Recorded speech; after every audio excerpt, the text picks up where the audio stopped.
Davos conference లో ప్రపంచానికి సంబంధించినటువంటి అనేక మంది పారిశ్రామికవేత్తలు వస్తారు.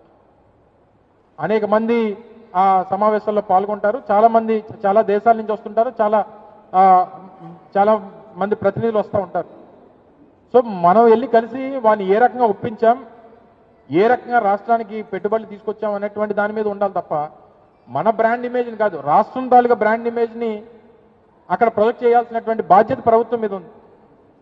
కానీ అనేక సంవత్సరాలుగా చంద్రబాబు నాయుడు గారు దావోస్ వెళ్ళేటువంటిది ఆయన బ్రాండ్ ఇమేజ్ని పెంచుకునేటువంటి దానికి ప్రయత్నమే తప్ప ఆయన వెళ్ళినటువంటి అనేక సందర్భాల్లో రాష్ట్రానికి తీసుకొచ్చినటువంటి పెట్టుబడులు ఏమీ లేవు అనేటువంటిది మా తాలూకు వాదన. గతంలో ఎయిర్ బస్ అన్నారు, గతంలో అలీబాబా అన్నారు, గతంలో ఇతర సంస్థలు తీసుకొని వస్తామని చెప్పారు.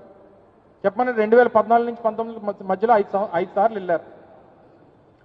14-19 మధ్యలో వెళ్ళినప్పుడు 5 సార్లు ఏ కంపెనీలతో చర్చించారు, ఏ కంపెనీలతో ఎంఓయూ చేసుకున్నారు, ఆ చేసుకున్నటువంటి ఎంఓయూలు ఒకటన్నా ఈ రాష్ట్రంలో గ్రౌండ్ అయ్యాయి అనేటువంటిది ఒకటి చెప్పమనండి వాళ్ళు. తర్వాత బిల్ గేట్స్ గురించి మాట్లాడదాం. చెప్పాను కదా, మేము చెప్పింది జేఎస్డబ్ల్యూ జిందాల్కి సంబంధించి, కానీ అదాని డేటా సెంటర్ డిస్కషన్ అక్కడే జరిగింది. దాని తర్వాత మహీంద్ర గుర్నాని గారు వాళ్ళ అబ్బాయి ఓ ప్రాజెక్ట్ ఇంప్లిమెంట్ చేస్తామంటే రాజమండ్రిలో ప్రాజెక్ట్ కన్స్ట్రక్షన్ అవుతా ఉంది. జిందాల్కి సంబంధించి 3.5 లక్షల కోట్లు